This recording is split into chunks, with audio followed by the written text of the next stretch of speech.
de lo conversado hasta ahora en las 3 o 4 reuniones celebradas por el Consejo, ¿cuáles han sido los puntos más neurálgicos a los que se ha llegado a un acuerdo y cuáles han sido los que aún no llega a consenso entre los partidos y los miembros del Consejo?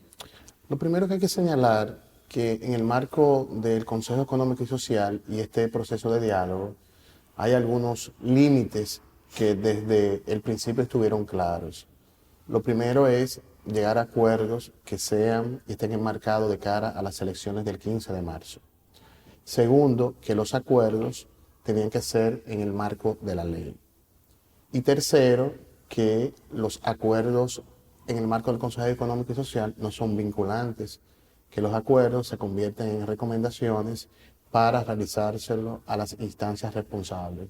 Hasta ahora, la Junta Central Electoral y la Procuraduría General de la República. Es un aspecto muy importante.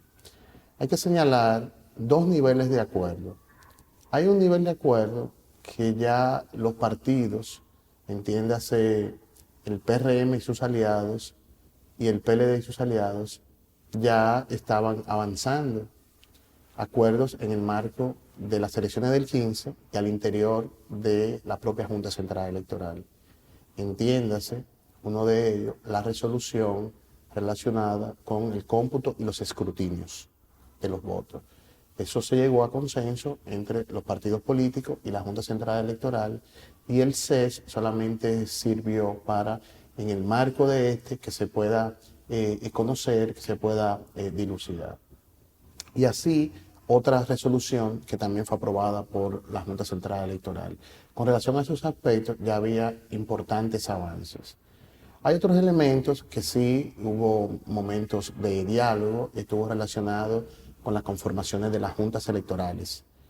En ese proceso, pues tanto el PRM como el PLD indicaron juntas electorales que entendían que no garantizaban el equilibrio, que no garantizaban la equidad, por distintas razones, porque los miembros de esas juntas electorales estaban vinculados con rasgos de familiaridad o de militancia, o con el PRM o con el PLD.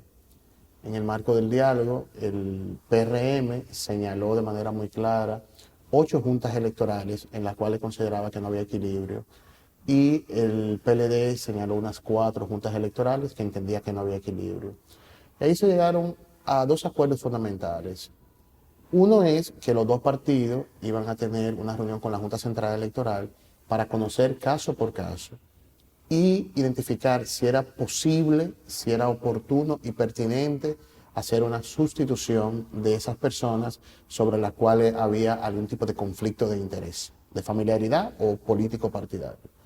Y en los casos, por un asunto de tiempo, porque ya los materiales electorales se están repartiendo en las juntas electorales, porque en algunos casos sería muy difícil identificar una persona que asuma esas juntas electorales, pues el acuerdo es que tanto los partidos políticos puedan fortalecer con mayor nivel de presencia de delegados en esa Junta Central, en esas juntas electorales. Por otro lado, que la Junta Central Electoral pueda tener inspectores en esas juntas electorales y además, y es algo muy importante, que estas juntas electorales puedan tener un mayor nivel de presencia de los observadores locales, en este caso los observadores de participación ciudadana, y por qué no, que se puedan sumar los observadores también internacionales de la OEA, de UNIORE o IFES. Entonces, hay 12 juntas electorales donde no hay equilibrio, reconocida por los 2 partidos que están representando alianza y que están sentados en el CES, y sobre esa realidad, pues, o sustitución o una sobresupervisión o una sobreobservación alrededor de estas juntas electorales de cara a marzo. Y de cara a mayo, pues será necesario hacer una sustitución en alguno de estos casos. Cuando dices que hay 12 juntas electorales en las que no hay equilibrio, es porque en cada una de ellas, además de esos vínculos, es decir, precisamente por esos vínculos, ¿hay una favorabilidad hacia algún partido o es porque vistas en general, esas 12 juntas electorales favorecen a un partido particular? Bueno, hay 8 juntas de estas 12 que el PRM señala a distintos miembros con rasgo de familiaridad o vínculo con el PLD. Puede ser que un presidente es esposo de un dirigente del PLD, o que tiene vínculo conocido con el PLD, o que ha hecho militancia o proselitismo con el PLD. Hay 8 de esa naturaleza que el PRM señala. Y el PLD señala 4 que tienen características igual, que algunos de sus miembros tienen vínculos con dirigentes del PRM. Entonces, en total, hay 12 juntas municipales. Para nosotros, entendemos que 12 juntas municipales no es tanto, son 159 juntas municipales. Y hasta ahora han sido identificadas estas 12 con estas características que perfectamente se puede resolver, y en el caso que no se pueda resolver por razones entendibles y que así lo vieron los dos bloques de partido, pues buscar la forma de que se pueda tener una supervisión y una observación mayor. Este no parece ser el punto más preocupante. ¿Cuál sería, a tu juicio, el punto más preocupante de los temas que se tratan en el Consejo Económico y Social? Mira, el punto donde se ha tenido mayor nivel de diálogo hasta el momento está vinculado con el procurador fiscal para la persecución de los delitos y crímenes electorales. Ese punto ha estado presente desde la primera reunión, y si bien es cierto que hemos tenido avance, todavía al día de hoy no hay una decisión definitiva con relación a el fiscal interino que se estaría designando.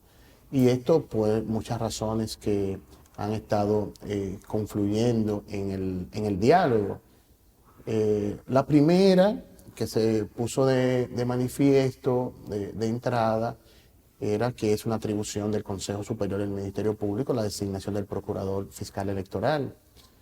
Y ahí es donde Participación Ciudadana plantea que no era posible hacerlo vía el concurso, porque el concurso suspendido debe ser anulado. Debe ser anulado porque ese concurso está cargado de irregularidades, está cargado de inequidad y obviamente tiene una tendencia para favorecer a los actores vinculados a la estructura de impunidad que el Procurador General de la República ha instaurado al interior de la Procuraduría. Entonces, como no es posible designar el procurador de persecución de delitos electorales a través de ese concurso, porque ese concurso debe ser anulado y se debe empezar de nuevo, y eso tomará un tiempo para hacerlo bien, y además que de Participación Ciudadana entendemos que ya hay que esperar que pase el proceso electoral para poder hacer una designación de ese procurador de una forma mucho más eficiente y que tenga mayores niveles de credibilidad. Nosotros vimos una brecha que está en el marco normativo, que permita seleccionar una persona responsable de perseguir los delitos electorales, que esté en el marco de la ley y que sobre la base de un consenso político pueda ser designado por la Procuraduría General de la República. Y ahí es que nosotros planteamos que debe ser una designación de un fiscal interino, que debe ser de carrera, que debe cumplir el escalafón. Esa es la brecha, interino. Sí, que sea un fiscal interino para poder tener un responsable de cara al proceso de marzo y eventualmente mayo, que sea de carrera, que cumpla el escalafón, que sea procurador de corte, porque esos son los requisitos que la ley establece. Y planteamos que se le someta a una terna, o sea, que se haga un consenso de una terna y que esa terna se le envíe al Consejo Superior del Ministerio Público para que de esa terna seleccionen a el fiscal interino. El PLD acogió inmediatamente esa propuesta y de igual manera el PRM acogió la propuesta en cuanto al mecanismo de selección. La diferencia fundamental radica en que el PRM entiende que no se debe seleccionar una terna, sino que se debe seleccionar uno. Y el PLD entiende que se debe seleccionar una terna. Los argumentos de uno y otro son los siguientes. El PLD entiende que si se selecciona una terna, eso da la posibilidad de que el Consejo del Ministerio Público tenga la oportunidad de seleccionar uno de esa terna y que no exista una imposición en la selección. Y el PRM entiende que el consenso debe ser sobre uno porque el control absoluto del partido de gobierno hacia el Ministerio Público y hacia el Consejo del Ministerio Público conduce que enviar una terna, en definitiva, estarían ellos mismos seleccionando de esa terna quién sería el procurador interino a seleccionar. Y con relación a ese aspecto, la discusión ha sido bien picante en algunos momentos, hasta que se ha empezado a disolver con una propuesta que hace Manifiesto Ciudadano, que plantea 4 nombres de fiscales de carrera que reúnen ese perfil, y con esos nombres pues se abrió una nueva brecha en la negociación, porque esos nombres fueron aceptados por el PLD, los 4 nombres, y el PRM también aceptó la posibilidad de ellos estudiar el perfil de esos cuatro nombres. Entonces, en la próxima sección se estará ya escuchando la decisión del PRM, si acepta que de esos 4 nombres estén 3 que tengan el perfil y que pueda ser la terna que pueda ir a la Procuraduría General de la República. Pero al hacer eso estaría accediendo a presentar una terna que, según las palabras de José Paliza, según lo último que pude ver en las reuniones del Consejo, no era la posición preferida del PRM. El PRM prefería presentar uno solo. Mira, hay que decir que en el diálogo hemos visto de ambas partes ceder en posiciones. Y sobre la base del diálogo y las argumentaciones y la realidad, la presión de los tiempos también han contribuido de una manera u otra a flexibilizar las posiciones. Si queremos tener un fiscal interino que asuma esas funciones, tenemos que buscar los mecanismos que en el marco de la ley y en el marco del perfil establecido pueda haber una selección de ese fiscal interino. Entonces, nosotros vemos con buenos ojos que el PRM, luego de tener una posición que entendía que debe ser uno, y de igual hay que decir que nosotros, desde Participación Ciudadana, también planteamos la terna, pero cuando analizamos la realidad del Consejo Superior del Ministerio Público y los niveles de captura, los niveles de control, los niveles de dependencia política, el desastre institucional al interior del Ministerio Público, también dudamos de enviar una terna y también llegamos a plantear, pero vamos a ponernos de acuerdo aquí y ahora con uno que tenga el perfil y vamos a enviarlo a la Procuraduría. Entonces, debemos esperar en la próxima reunión cuál será la posición del PRM con relación a este aspecto, pero ya nos acercamos a una posición de consenso, porque existe la claridad que no puede ser a través del concurso amañado o mañoso que el procurador estaba impulsando, porque ese concurso está suspendido y hay un recurso para anularlo, recurso que nosotros apoyamos, recurso sobre el cual Participación Ciudadana se va a constituir, va a intervenir voluntariamente y vamos a tener una representación de abogados para ser parte del proceso. Ante esa realidad, la posibilidad de designar un interino es lo pertinente en este momento. Y de los nombres que se han señalado, si reúnen esas condiciones que son de carrera, que son de escalafón, que tienen cierta credibilidad, y algunos de estos también son de los fiscales que participan como accionantes en el recurso para anulación del concurso, entendemos que probablemente ahí está el fiscal interino. No hay duda que para esto debe existir mucha apertura y mucha voluntad del Partido de la Liberación Dominicana, porque al final lo que sale del CES es una sugerencia, es una recomendación a un órgano como la Procuraduría y al Consejo Superior del Ministerio Público. Pero teniendo claro los niveles de dependencia, sabemos que esa recomendación, si tiene la instrucción política clara, pues es posible lograr ese nivel de acuerdo. Obviamente, no es suficiente tener un fiscal interino seleccionado de consenso y aceptado por la Procuraduría General de la República.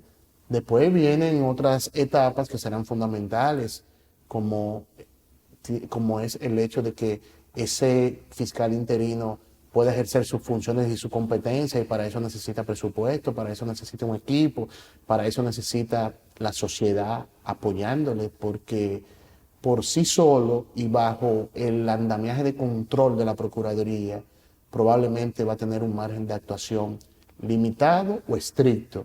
Y para romper ese margen de actuación limitado y estricto, va a necesitar todo el apoyo de la sociedad.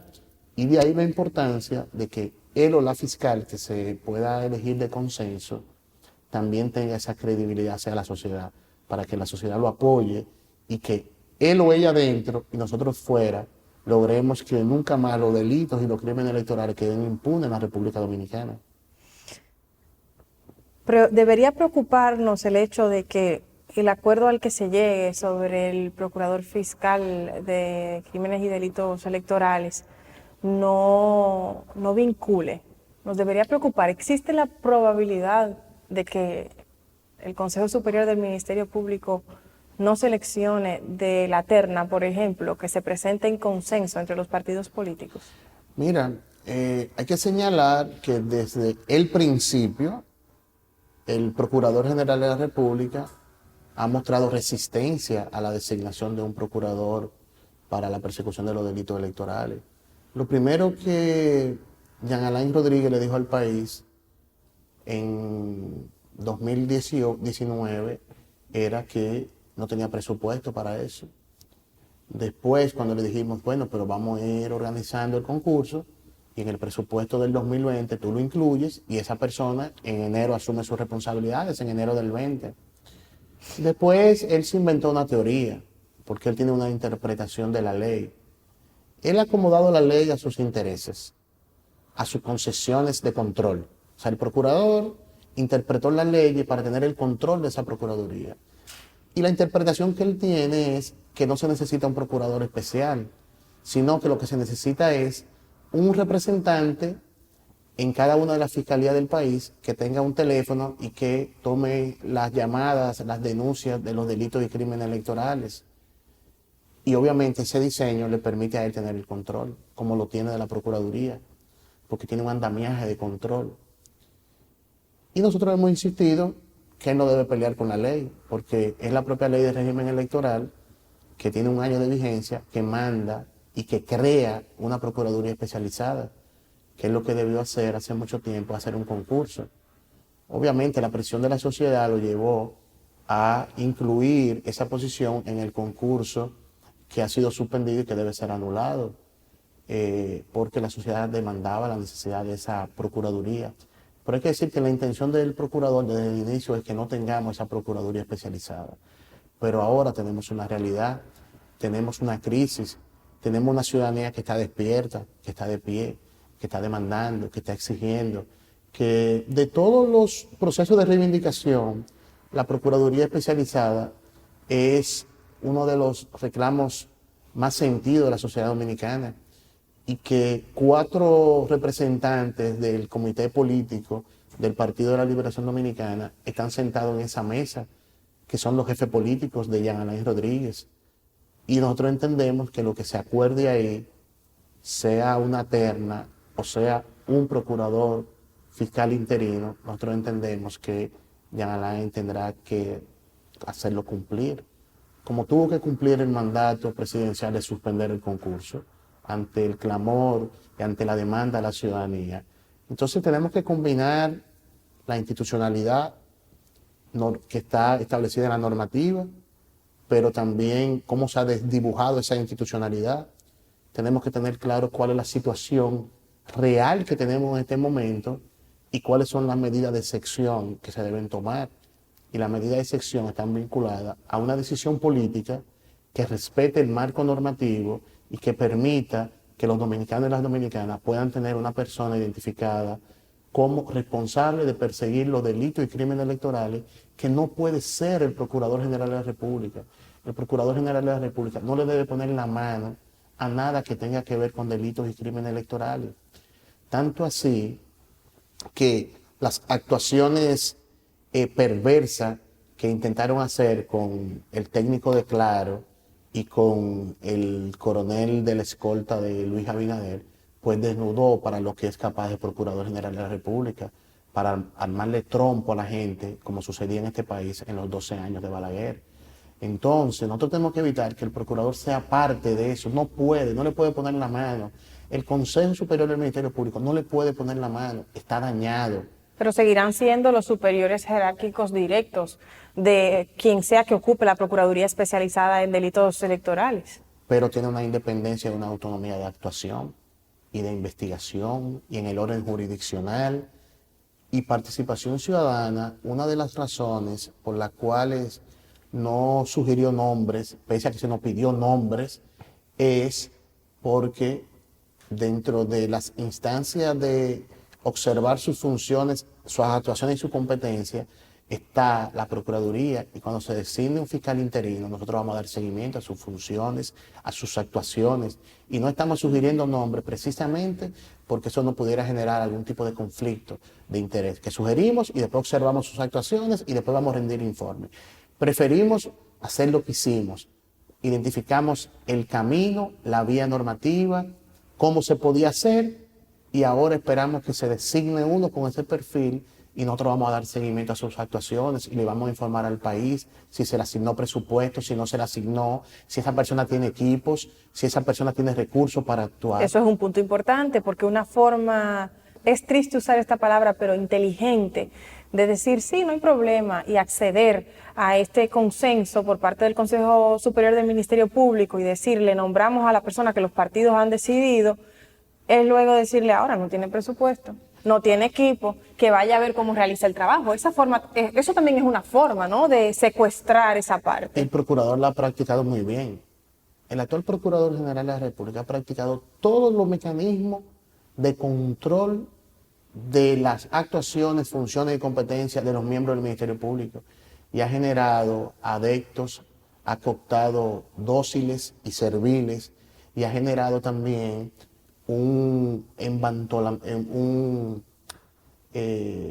nivel de respuesta también de fiscales de carrera, del origen de la carrera, que tienen un nivel de identidad con esta, que han salido al frente de defensa de la carrera, y eso es lo que estamos viendo en este momento, y eso tenemos que apoyarlo porque pese al control, pese a la represión, pese a la persecución, porque cuando a un fiscal se le escucha sus llamadas o se le interviene sus correos o sus comunicaciones privadas, obviamente eso es una agresión y es un mecanismo de violar todos los derechos de ese ciudadano que tiene una función pública. ¿Cómo vamos a resolver la posibilidad de que se le ahogue de presupuesto a un o una procurador o procuradora de delitos electorales? Bueno, el primer paso es su designación.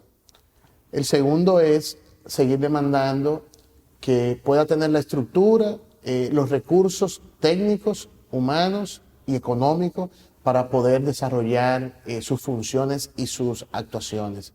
Y eso va a ser una tarea de demanda y de reclamo de la sociedad.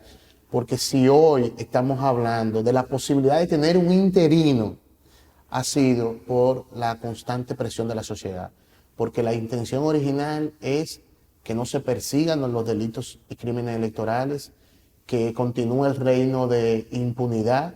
Esa es la decisión política, pero pese a la presión de la ciudadanía y de todos los sectores que han estado demandando la importancia, parece ser que vamos a lograr arrancar esa conquista, que no será suficiente, estamos conscientes, será un paso de avance, y nosotros esperamos que la herramienta que Participación Ciudadana está implementando, conocida Atento con tu voto, en la cual vamos a registrar todas las denuncias de los delitos y crímenes electorales, pueda servir para esa presión de la sociedad, porque los delitos y crímenes electorales están ahí, están presentes, hay evidencias, hay fotos, hay videos, y no hay duda que quien asuma esa responsabilidad con niveles de apoyo y colaboración de la sociedad tiene la facultad de desarrollar una labor que pueda ser loable y que luego de todo este proceso nos embarquemos entonces al titular electo por concurso.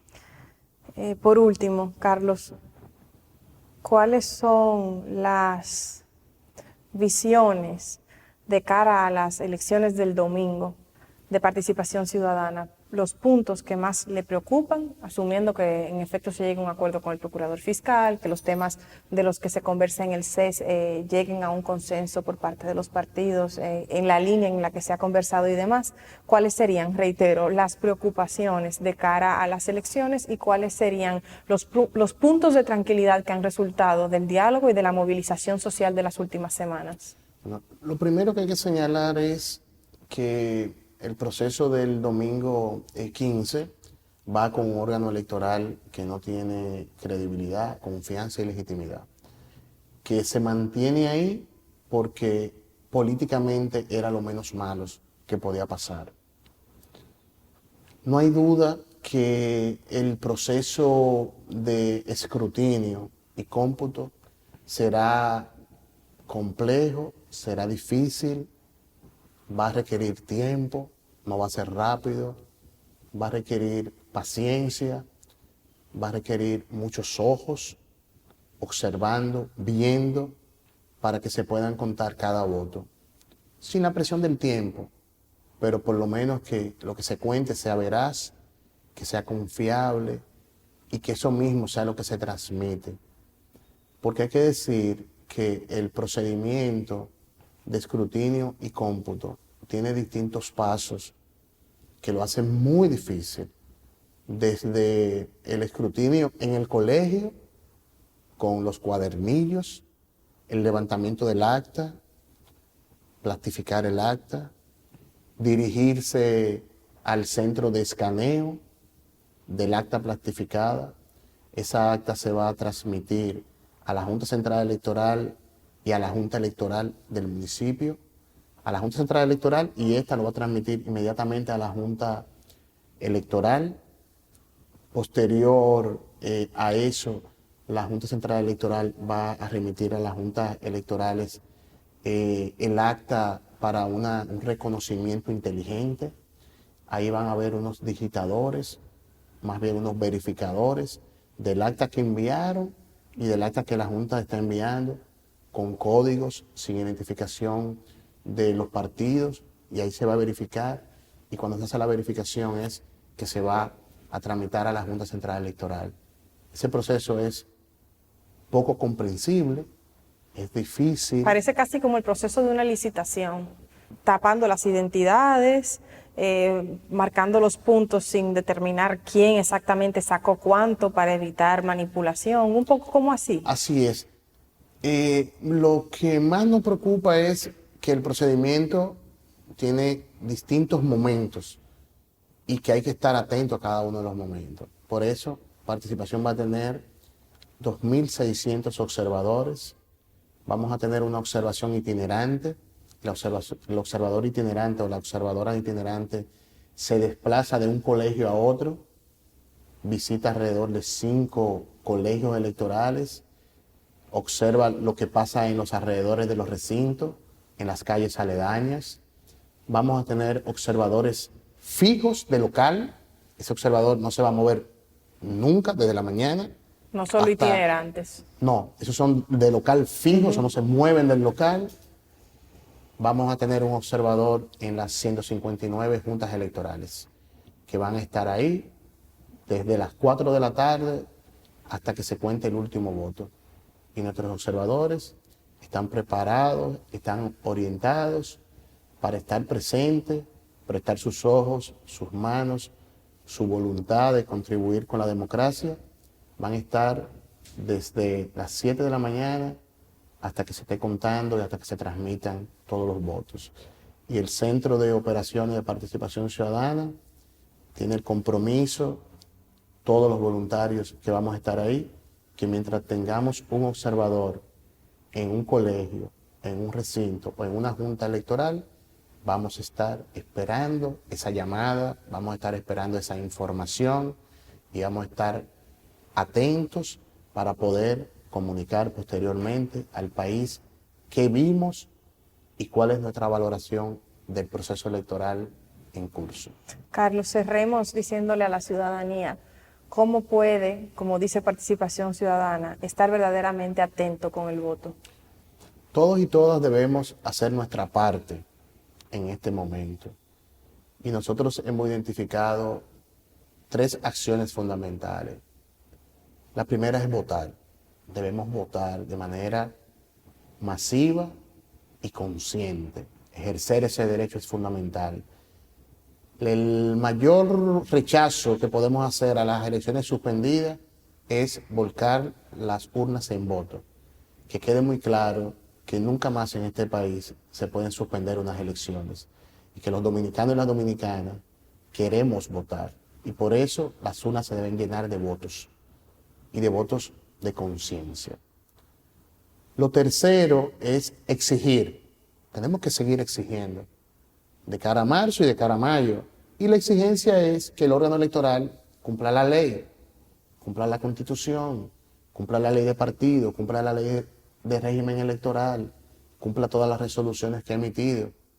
Seguir exigiendo que el proceso electoral pueda ser transparente, íntegro, que garantice la igualdad y que pueda prevalecer la democracia. Tenemos que exigir en todos los espacios, en las calles, en las plazas, en los salones, en los hoteles, donde quiera que exista un espacio que nos permitan hablar, debemos exigir.